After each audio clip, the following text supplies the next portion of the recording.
Si Tracy McGrady, o mas kilala bilang T-Mac, ay ipinanganak noong May 24, 1979. Diretso siya sa NBA mula high school noong 1997 at napunta sa Toronto Raptors.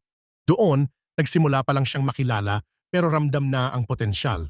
Noong 2000 lumipat siya sa Orlando Magic at dito siya sumabog bilang superstar. Nanalo siya ng back-to-back scoring titles noong 2003 at 2004.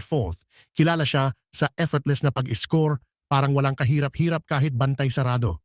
Paglipat niya sa Houston Rockets, nakasama niya si Yao Ming. At noong 2004, gumawa siya ng isa sa pinaka-legendary moments sa NBA history, 13 puntos sa loob ng 33 segundo laban sa Spurs. Bagamat hinadlangan ng injuries ang kanyang prime years, nanatili siyang isa sa pinaka-skilled at pinaka-smooth na scorer sa kasaysayan ng liga. Si T-Mac, isang alamat na hindi lang sa puntos, kundi sa puso at talento.